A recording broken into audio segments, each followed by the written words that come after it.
ధర్మేంద్ర ప్రధాన్ రాజీనామా కోరని బీఆర్ఎస్ ఎందుకు? కేటీఆర్ క్షమాపణ చెప్పాలి సీఎం రేవంత్ రెడ్డి. ఇది మంచిగా ఉంది.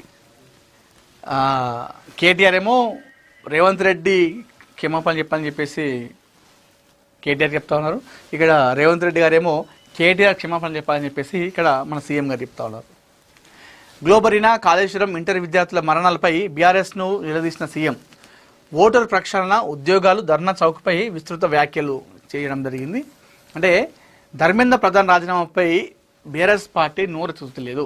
అలాంటప్పుడు ఆ పార్టీ ఎందుకు, ఆ కథ ఎందుకు, కార్యక్రమం ఎందుకు అని చెప్పేసి చెప్తా ఉన్నారు. బీఆర్ఎస్ ప్రభుత్వ హయాంలో జరిగిన అవినీతి వైఫల్యాల నుంచి ప్రజల దృష్టి మళ్లించేందుకే ఆ పార్టీ నాయకులు నిరాధార ఆరోపణలు చేస్తున్నారని ముఖ్యమంత్రి రేవంత్ రెడ్డి తీవ్రస్థాయిలో విమర్శించారు. నీట్ పేపర్ లీకేజ్ వ్యవహారంలో కేంద్ర విద్యాశాఖ మంత్రి ధర్మేంద్ర ప్రధాన్ రాజీనామాను బీఆర్ఎస్ ఎందుకు డిమాండ్ చేయడం లేదని ప్రశ్నించిన సీఎం తమ హయాంలో ఇంటర్ మూల్యాంకన లోపాల కారణంగా 27 మంది విద్యార్థులు ప్రాణాలు కోల్పోయిన ఘటనపై కేటీఆర్ ప్రజలకు క్షమాపణ చెప్పాలని డిమాండ్ చేశారు. గురువారం మీడియాతో నిర్వహించిన ఇష్టాగోష్ఠిలో సీఎం బీఆర్ఎస్పై ఘాటు విమర్శలు గుప్పిస్తూ పలు రాజకీయ అంశాలపై స్పందించారు. గ్లోబరీనా సంస్థ వ్యవహారాన్ని ప్రస్తావించిన రేవంత్ రెడ్డి ఆ సంస్థ కేటీఆర్ బినామీ కంపెనీ కాదని నిరూపించుకోవాల్సిన బాధ్యత ఆయనపై ఉందన్నారు.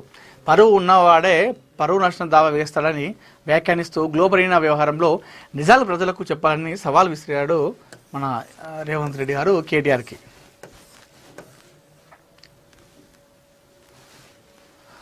జన్వాడ ఫామ్ హౌస్లో ఉన్న భూములు ఎవరో కూడా కేటీఆర్ ప్రజలకు వివరించాలని అన్నారు. కాళేశ్వరం ప్రాజెక్టు నిర్మాణంలో నాణ్యతను పూర్తిగా విస్మరించి 100 కోట్ల రూపాయల అవినీతికి పాల్పడ్డారని బీఆర్ఎస్ ప్రభుత్వాన్ని సీఎం ఆరోపించారు. ఈ కారణంగానే హరీష్ రావును కేసీఆర్ మంత్రివర్గం నుంచి పక్కన పెట్టారని వ్యాఖ్యానించారు. 10 ఏళ్ల పాలనలో రాష్ట్రాన్ని దోచుకున్న వారే ఇప్పుడు త్యాగాల గురించి మాట్లాడడం విడ్డూరంగా ఉందన్నారు. రక్తదానం చేశామని చెప్పుకున్న నాయకులు ఆ రక్తాన్ని ఎవరికి అమ్ముకున్నారో చెప్పాలని ఎద్దేవా చేసిండు. అయితే మొత్తానికైతే గతంలో మరి వీళ్ళు ధర్మేంద్ర ప్రధాన్ రాజీనామా కోరుతలేరు అన్నప్పుడు ఈ బీఆర్ఎస్ పార్టీ ఎందుకు, ఈ పార్టీ ఎందుకు, ఈ కథ ఎందుకు, ఈ నాయకులు ఎందుకు అని చెప్పేసి సీఎం గారు తీవ్రస్థాయిలో మండిపడ్డారు. గతంలో ఈ బీఆర్ఎస్ పార్టీ గవర్నమెంట్లో ఉన్నప్పుడు ఆ టైంలో చాలామంది విద్యార్థులు సూసైడ్ చేసుకున్నారు, చనిపోయారు చాలామంది కూడా. వాళ్ళందరి ప్రాణాలకి బాధ్యుడు కేటీఆర్ కాబట్టి ఖచ్చితంగా కేటీఆర్ క్షమాపణ చెప్పాలి అందరికీ కూడా అని చెప్పేసి చెప్తా ఉన్నారు. సో దాంతో పాటుగా ఇది కాళేశ్వరం గురించి మాట్లాడడం జరిగింది. అవినీతి కోట్లలో అవినీతి చేశారని చెప్పేసి, అదేవిధంగా అవినీతి ఎప్పుడు కాళేశ్వరంలో అవినీతి జరిగింది కాబట్టే కేసీఆర్ హరీష్ రావుని మంత్రివర్గం నుండి తప్పించి పక్కన పెట్టిందని చెప్పేసి చెప్పడం అయితే జరిగింది. సో చూద్దాం మరి ఇక్కడ కేటీఆర్ వర్సెస్ రేవంత్ రెడ్డి మాట అయితే పెరుగుతూ ఉంది. మరి ఈ నేపథ్యంలో రాజకీయం ఎలా ఉండబోతుందో చూడాలి. అన్నోజిగూడలో అరాచకం ఎపిసోడ్ 4. బాలరాజ్ గౌడ్ బండారం బట్టబయలు సర్వే నెంబర్ 92లో మాయాజాలం అని చెప్పేసి మనం ఇక్కడ వార్త చూసుకోవచ్చు. జీపీ లేఅవుట్లోని 40 ఫీట్ల రోడ్డును మింగిన అక్రమార్కుడు, తీగ లాగితే డొంక కదులుతున్న వైనం, లంచాల మత్తులో కళ్ళు మూసుకుని రోడ్డును సైతం రిజిస్ట్రేషన్ చేసిన సబ్ రిజిస్టర్. బాలరాజ్ గౌడ్ అక్రమాలు అంతా ఇంత కాదయ్యా, బ్యాంకులకు 100 కోట్లు ఎగవేత, ఐటీ, ఈడీ, ఏసీబీ దృష్టి సారించాలంటున్న స్థానికులు, బ్యాంకులను సైతం తన కనుసన్నుల్లోనే శాసిస్తున్న అక్రమార్కుడు, ఆర్బీఐ రంగ ప్రవేశం చేస్తేనే వాస్తవాలు బట్టబయలైతాయని చెప్పేసి మన ఇక్కడ మహాపత్రికలో వార్త చూసుకోవచ్చు. అన్నోజిగూడలో బాలరాజ్ గౌడ్ బండారం బట్టబయలు అని చెప్పేసి మనం వార్త వస్తున్నాం. సర్వే నెంబర్ 92లో మాయాజలం అని చెప్పేసి కూడా ఒక పెద్ద వార్త కూడా చూసుకోవచ్చు, బ్రేకింగ్ అనుకోవచ్చు.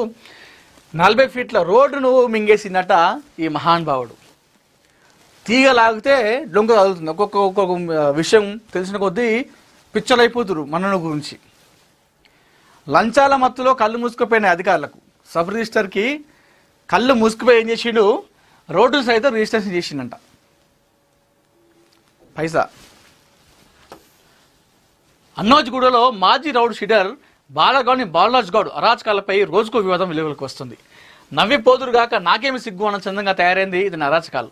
1 కాదు 2 కాదు, తీగ లాగితే డొంక కదిలినట్లు బాలరాజ్ గౌడ్ భాగవతాలు ఒక్కొక్కటిగా బయటపడుతున్నాయి. అతని ఆగడాలు అన్ని ఇన్ని కావని స్థానికులు పేర్కొంటున్నారు. స్వాధీనంలో లేని కేవలం పహానీలో పేరున్న అమాయక రైతులను మభ్యపెట్టి ఆ డాక్యుమెంట్లను తన పేరు మీద రిజిస్ట్రేషన్ చేసుకుని స్వాధీనంలో లేని ఇతర భూములను చూపించి 100 కోట్ల రుణాలను బ్యాంకుల నుండి పొంది ఆపై బ్యాంకులకి శిడగోపం పెట్టినట్టు బ్యాంక్ అధికారులు జారీ చేసిన బహిరంగ వేలం ద్వారా బహిర్గతం అవుతుంది. నిబంధనలకు పాదరేసి ప్రజా హక్కులను కాలరాస్తూ ప్రజా రహదారులను సైతం ఆక్రమించి అన్నోజ్గూడలో సాగుతున్న ఈ భూదందా పరాకాష్ఠకు చేరిందనే ఆరోపణలు బహిరంగంగానే వ్యక్తమవుతున్నాయి. అది పూర్తి వార్త మనం చదివే ప్రయత్నం చేద్దాం.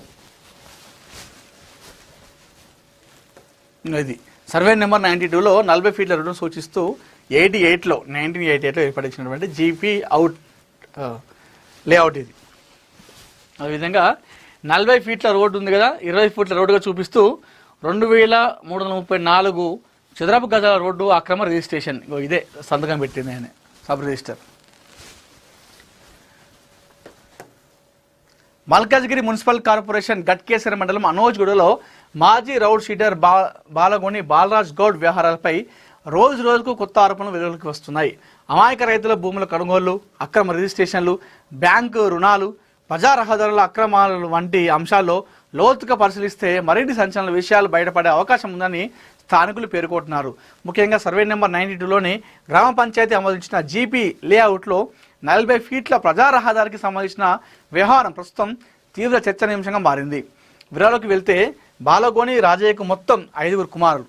వారు బాలగోని పెద్ద నరసింహగౌడ్, దశరథ్ గౌడ్, ఆంజనేయులు గౌడ్, శంకరయ్య గౌడ్, రమేష్ గౌడ్ వీరందరూ కలిసి 87లో బాలగోని పెద్ద నరసింహ గౌడ్ 7.20 ఎకరాల భూమికి గాను జీపీఐ ఇచ్చినట. అయితే బాలగోని పెద్ద నరసింహగౌడ్ 132 ప్లాట్లతో జీపీ లేఅవుట్ను అభివృద్ధి చేసి వెంచర్ ఏర్పాటు చేసినట్లు గ్రామ పంచాయతీకి అందజేసిన రికార్డులు స్పష్టం చేస్తున్నాయి.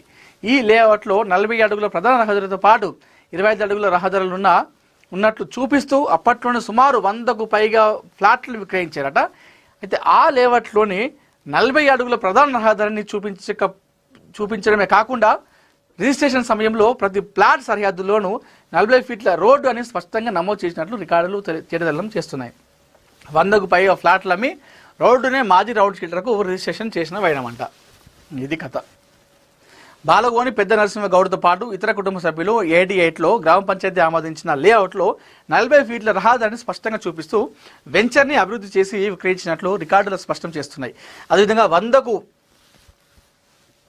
పైగా ఫ్లాట్ల విక్రయాల సందర్భంగా జరిగిన రిజిస్ట్రేషన్లో కూడా ఫ్లాట్ల సరిహద్దుల వద్ద 40 ఫీట్ల రహదారి ఉన్నట్లు స్పష్టంగా రిజిస్ట్రేషన్ ఆయన డాక్యుమెంట్ను బట్టి తెలుస్తుంది. అయితే ప్రస్తుతం అదే రహదారి వెడల్పు 25 ఫీట్లు మాత్రమేనంటూ పేర్కొంటూ మిగిలిన విస్తీర్ణంగా చెప్పబడుతున్న 2334 చదరపు గజాల భూమిని కొట్టివేసేందుకు సదరు గ్యాంగ్ కుయుక్తులు పన్ని మాజీ రౌడ్ షీటర్ పేరుపై రిజిస్ట్రేషన్ చేయించారు. లేఅవుట్ ఆమోదం, ప్లాట్ల రిజిస్ట్రేషన్లు, ప్రజా రహదారి హక్కులు అన్ని 40 ఫీట్ల రహదారిని సూచిస్తుండగా అనంతరం దానిని 25 ఫీట్ల రహదారిగా పేర్కొని రిజిస్ట్రేషన్లు ఎలా జరిగాయన్న అంశంపై లేఅవుట్లో ఫ్లాట్లు కొనుగోలు చేసిన యజమానులు ప్రశ్నలు లేవలెత్తుతున్నారు. ప్రజలందరికీ ఉపయోగపడే సాధారణ రహదారిని వ్యక్తిగత ఆస్తిగా మార్చుకున్న ఈ అక్రమ వ్యవహారంలో అప్పటి స్థానిక సబ్ రిజిస్ట్రార్ దొంగలకు సర్ది కట్టారనే అభిప్రాయాలు వ్యక్తమవుతున్నాయి. దశాబ్దాల్లో ఇలాంటి వివాదాలు లేనప్పటికీ ఈ లేఅవుట్లో అసలు కథ ఇప్పుడే మొదలైంది. ఇక్కడ ఫ్లాట్లు కొనుగోలు చేసిన యజమానులు తీవ్ర భయాందోళనకు ఇబ్బందులు గురి చేయాలనే ఉద్దేశంతోనే బాలగోని బాలరాజ్ గౌడ్ ఈ రకమైన కుట్రలు పన్నాగాలు పన్నారని స్థానికుల పరిస్థితులు స్పష్టం చేస్తున్నాయి. 100 కోట్ల బ్యాంకు రుణాలు కూడా కుంభకోణం ఉందంట మనోడి వ్యవహారంలో. భౌతిక స్వాధీనం లేని భూములను, వివాదాస్పద ఆస్తులను సైతం తనఖా పెట్టి వివిధ బ్యాంకుల నుంచి భారీ రుణాలు రూపొందించినట్లు స్థానికులు ఆరోపిస్తున్నారు. రుణాల మంజూరు సమయంలో బ్యాంకులు చేసిన పరిశీలన, సమర్పించిన పత్ర ప్రామాణికత, ఆస్తుల అసలు స్వరూపం వంటి అంశాలపై సమగ్ర విచారణ అవసరమని వారు కోరుతున్నారు. ఈ వ్యవహారంలో 100 కోట్ల రూపాయల రుణాల మాయాజాలం దాగి ఉందని ఆరోపణలు కూడా వినిపిస్తున్నాయి. మన బాలరాజ్ గౌడ్ వ్యవహారంలో సబ్ రిజిస్టర్ కార్యాలయ పాత్రపై ప్రశ్నల వర్షం. ఐటీ, ఈడీ, ఏసీబీ, ఆర్బీఐ జోక్యం కోరుతున్న స్థానికులు. ఇవన్నీ వస్తేనే ఇవంతా బయటపడతాయి, లేకపోతే బయటపడాయి అని చెప్పేసి అక్కడ స్థానికులు అయితే కోరుతూ ఉన్నారు. ఇది కథ. ఇది 88లో వచ్చినటువంటి లేఅవుట్. ఇది అప్పుడు జీపీ చూపించినటువంటి లేఅవుట్. ఇది 40 ఫీట్ల రోడ్డు. కేవలం ఇది 40 ఫీట్లు కాదు, 25 ఫీట్లే అని చెప్పేసి సబ్ రిజిస్టర్ అప్పుడు సంతకం పెట్టిండు అక్రమంగా. చూద్దాం మరి దీనిపైన ఎట్లా స్పందిస్తారో, ఇటు పోతుంది ఏదన్నది. తెలంగాణ ఉద్యమకారుల గుర్తింపు ప్రక్రియ వేగవంతం. కేసీఆర్తో పాటు మాజీ ప్రతినిధుల అభిప్రాయాలకు ప్రాధాన్యం ఉద్యమకారుల గుర్తింపు కమిటీ చైర్మన్ కె కేశవరావు చెప్పడం జరిగింది. తెలంగాణ ఉద్యమకారుల గుర్తింపు ప్రక్రియ వేగవంతం జరుగుతుందట. అందులో కేసీఆర్తో పాటు మాజీ ఉన్నారు కదా ఎమ్మెల్యేలు మంత్రులు అందరూ కూడా ఎమ్మెల్సీ